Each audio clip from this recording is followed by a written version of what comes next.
येनाक्षरसमन्वयमधिगम्य महेश्वरात् कृत्स्नं व्याकरणं प्रोक्तं तस्मै पाणिनये नमः। येन धौता गिरः पुंसां विमलैः शब्दवारिभिः तमश्चाज्ञानजं भिन्नं तस्मै पाणिनये नमः। वाक्यकारं वररुचिं भाष्यकारं पतञ्जलिं पाणिनिं सूत्रकारं च प्रणतोऽस्मि मुनित्रयम्। अथ शब्दानुशासनम् अथ माहेश्वराणि सूत्राणि अ इ उन् ऋलृक् ए ओङ् ऐ औच् हय वरट् लण् ञमगणनं जभै घडधश् जबगडदश् ख फ च ट त च ट त कपै शससर् हल् इति माहेश्वराणि सूत्राणि। अथ अष्टाध्यायी सूत्रपाठः षष्ठोऽध्यायः तृतीयः पादः। अस्तु, कल्याणी अस्ति वा? आम् महोदय। 80 फ्रॉम 80? आम् महोदय। अस्तु। अव्ययी भावे च काले अव्ययी भावे च काले अव्ययी भावे च काले वोपसर्जनस्य वोपसर्जनस्य प्रकृत्या शिष्य गोवत्सहलेषु प्रकृत्या शिष्य गोवत्सहलेषु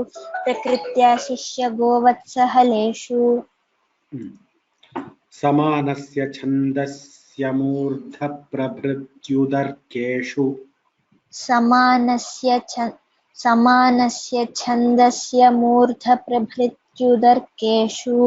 समानस्य छन्दस्य मूर्धप्रभृत्युदर्केषु उत्तमम्। ज्योतिर्जनपदरात्रिनाभिनाम गोत्ररूपस्थानवर्ण वयोवचनबन्धुषु ज्योतिर्जनपदरात्रिनाभिनाम गोत्ररूपस्थानवर्णवयोवचनबन्धुषु ज्योतिर्जनपदरात्रिनाभिनाम गोत्ररूपस्थानवर्णवयोवचनेषु ज्योतिर्जनपदरात्रिनाभिनाम गोत्ररूपस्थानवर्णवयोवचनबन्धुषु। उत्तमम्। चरणे ब्रह्मचारिणि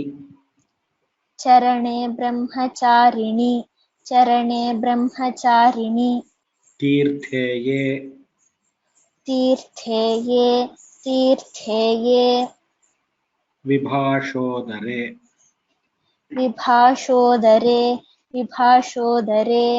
दृग्दृशवतुषु इदङ्किमोरीष्की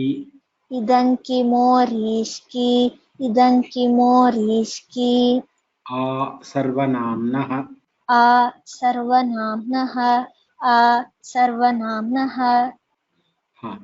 विश्वग्देवयोश्चटेः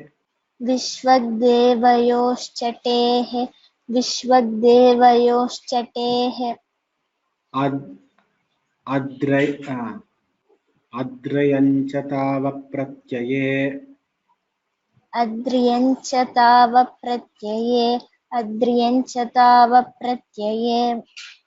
Are you able to see the screen, Kalyani?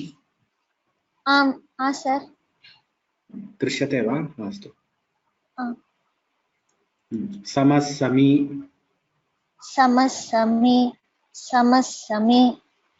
तिरसस्तिर्यलोपे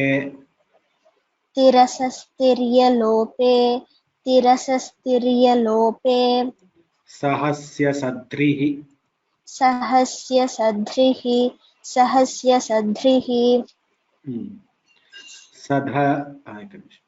सधमाधस्तयोश्छन्दसि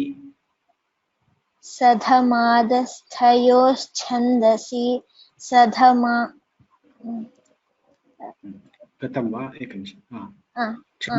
सारी। सधमादस्थयोश्छन्दसि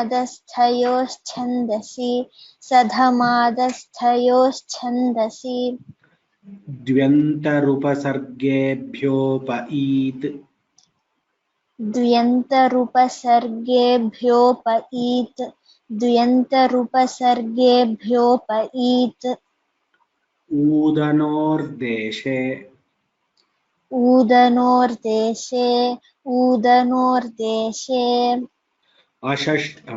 अषष्ट्यतृतीयस्थास्यान्यस्य अषष्ट्यतृतीयास्थस्यान्यस्य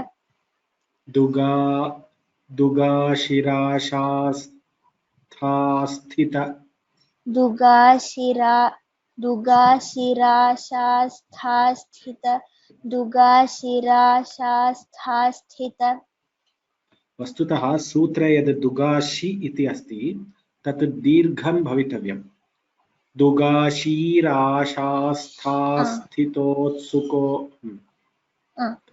दुगाशिराशास्थास्थित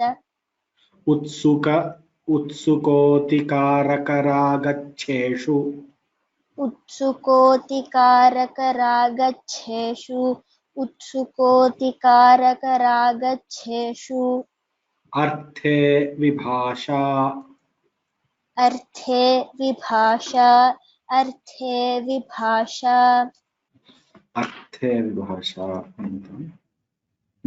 कोः कत् तत्पुरुषेचि कोः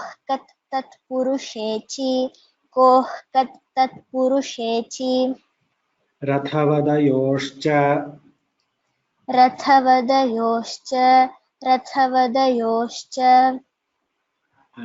जानकी भगिनी Yes, Mahoday, Ram Ram. when I'm seeing the panel of all the students, I am unable to see the screen, and the moment I touch the screen, the panel goes away. The moment I touch the panel, the screen goes away. Mahoday, there must be a setting somewhere. As an organizer, see if you can set something. So if I want to see the panel, and the moment I come to the scroll button, that panel goes away. See if it is in full screen, Mahoday. Full screen, huh? If it's in full screen, that tends to happen. Full screen illa. Now I made full screen. Let me see how I can. Okay, so now I have to reduce it. View everyone, active camera slide. Keep cameras in front. Okay, so I will. So I have now compressed the screen to a different size. Okay, now I will try this. Let me see. It may work. Otherwise, I will go back to the right more. I will keep the screen on the right side. I am trying to keep the panel screen on the top. So which is why this is happening. If I am keeping it on the right side, nothing is happening. Okay. Sorry for this. Koh kat tatpurushechi. कोः कत् तत्पुरुषेचि रथवदयोश्च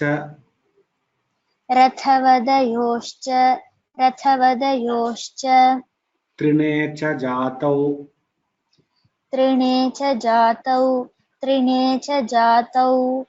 कापथ्यक्षयोः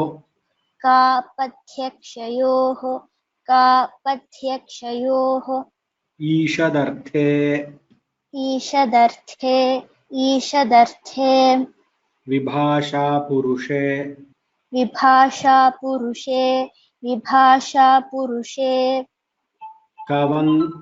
कवञ्चोष्णे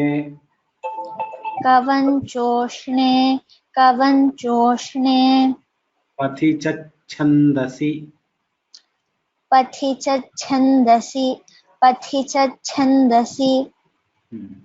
पृषोदरादीनि यथोपदिष्टम्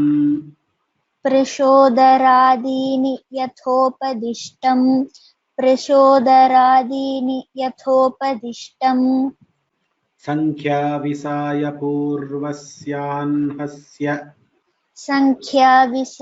पूर्वस्यान्हस्य संख्या विसाय पूर्वस्यान्हस्य अहन्नन्यतरस्याङ्नौ अहन्नन्यतरस्याम्नौ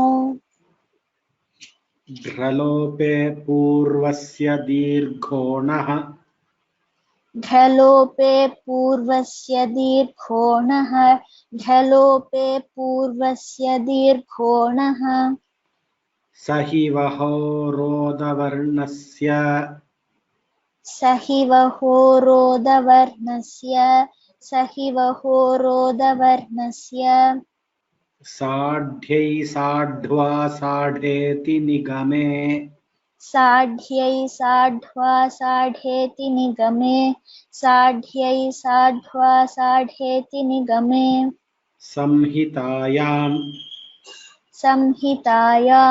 संहितायां कर्णे लक्षणस्याविष्टाष्टपञ्चम पञ्चमणिभिन्नछिन्नछिद्रस्रुवस्वस्तिकस्य कर्णे लक्षणस्याविष्टाष्टपञ्चमणिभिन्नछिन्न छिद्रस्रुवस्वस्तिकस्य कर्णे लक्षणस्याविष्टाष्टपञ्चमणिभिन्नछिन्न छिद्रस्रुवस्वस्तिकस्य. The sutras look big, that's all. Complexity is not there, so that we can tell. Nahi vritti vrishi vyadhi ruchi sahitani shukvau. नहि वृत्ति वृषि व्यधि रुचि सहित निषुक्वौ नहि वृत्ति वृषि व्यधि रुचि सहित निषुक्वौ वनगिर्योः संज्ञायाङ्कोटर किं शुलकादीनाम् वनगिर्योः संज्ञायां कोटर किं शुलकादीनां वनगिर्योः संज्ञायां कोटर किं शुलकादीनां वले वले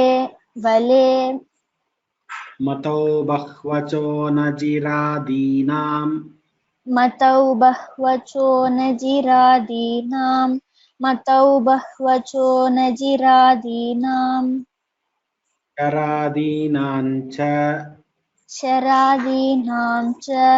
शरादीनां च इको वहेपि that is there is a mistake.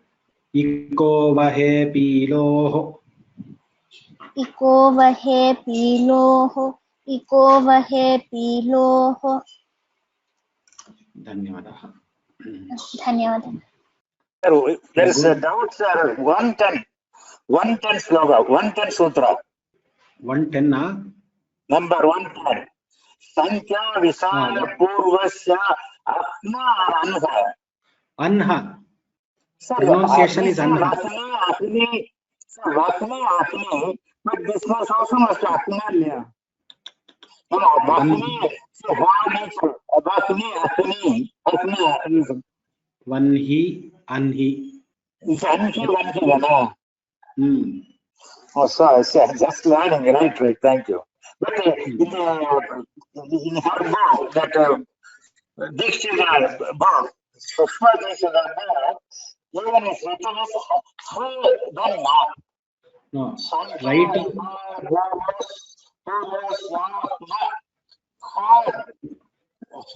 No, writing is always ha first, na later. But pronunciation is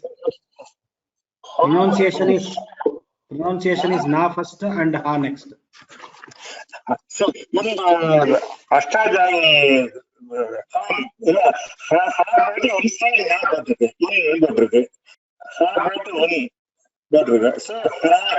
was Hana, not in Ha. That's my doubt. Okay.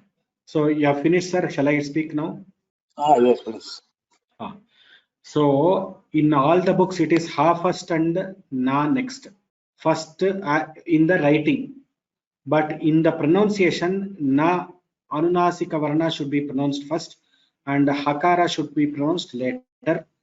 While pronouncing for which Veda is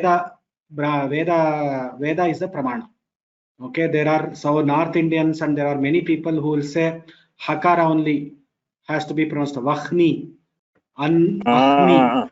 There are many people who argue against this, but our gurus, our sampradaya, our tradition, especially the Vedic tradition, which we talk about, it is not some Manushas we are talking about. The Vedic tradition talks, the South Indian Vedic tradition talks about the Anunasika letter to be pronounced before the Aurasya letter, which is Hakara. Okay, this is the correct thing. In every writing, it will be like that only, but only for Nakara and Anunasika letters and the Hakara, we have to pronounce the Anunasika first and then the Hakara later. Vanhi and Anhi is the pronunciation. Right, sir. There are people who have created videos just contradictory to this statement which I tell. If you find out how to pronounce Hakara or Nakara, if you put in YouTube, you will get something which contradicts what myself, Soumya, Vishwanathan sir in our classes what we say. So they have stole our statements and they have said that it is wrong to pronounce like this, some etc. etc. They have given some vadas, but we don't want to talk about that video. But we want to say that Vedic tradition has to be followed. The Vedic scholars of South India, they follow this this kind of ucharanam, and that is why we follow the same ucharanam. Right, sorry, sir. Sorry, sir. Dhanyawada. Dhanyawada. Sir. Ram Ram. Sir, this ha and va, that half va, it is a va should be pronounced. Illa, va kadiyadu. Va is not an Anunasika letter. Okay, okay. So na ma moonu aksharam na ma. Jihva is Jihva only first. Jihva ha first and then va later. Namaskar, sir. Na and ma moonu aksharam. Thank you, sir. Mahoday, even Soumya Bhagini had told in Ashtadhyayi He Mapareva Sutram actually tells that Pani himself has said that you have to pronounce Anunasika before Hakara. Illa ada pramanama eduthuka maatengiranga nariya pere. They are not taking that as pramana. So that is why we finally we resort, if we have a doubt in Vyakarana, which is a Vedanga, we go back to the Mula, which is the Veda. So in Vedic tradition, how the Vedic scholars are pronouncing, even the oldest Vedic scholars we have asked, as good as 90 years old people who have been in so traditionally, who are learning Vedas and who have taught Vedas to thousands of people, those kind of topmost Vedic scholars of India we have asked and they have confirmed this. So 100% we are confident that this is correct. In North India, they have a tradition of pronouncing certain aksharas in certain way, which is why they go for that way of pronunciation. So that is their way of pronunciation. But the vada is that for the sake of convenience of the vocal cords, Paninian system allows to pronounce the nakara before hakara or the anunasika varna before the aurasya varna. So that is the logic there. This sir. Brahma is the perfect example that Brahma we pronounce ma first then ha. Brahma, Brahmana, Brahmana, all that same thing. Okay. Dhanyawad. Mahoday, you asked about the test date. Test date. This thing, can we push it to September, because now I think Sanskrit Day is also coming. And then there are a lot of festivals also. I mean, it's okay, 15th August is okay, but I don't think everybody is prepared for 15th August. 15th August, nobody has by hearted till now. Only Varun or only 2 people have by hearted. So we have to push it to first week of September. We'll keep it first week of September. And there are how many sutras? So the number of sutras are also more. In 4th Adhyaya, first pada, the number of sutras 180 irka? 178. 178. So we have to, it is almost like 2 padas together. We will have it around first week of September. Also, we will be changing the we will be having some holidays also around Sanskrit Day. We will see how that goes. Okay. So we will keep it first week of September. But I would request all the memorizers to use this time and memorize. So especially the students who are memorizing the shlokas, please memorize the shlokas. Now we will go for. So if suppose somebody is memorized and they feel that the test date is too far away, I have already memorized, I would request them to revise the previous adhyayas and go for the 4th adhyaya Dvitiya pada, which is again 145 sutras by hearting. So Parayanam and familiarization Parayana Kartas will be doing. So memorizers can start their memorization and continue memorization. We may not practice it in class, but you can memorize by yourself.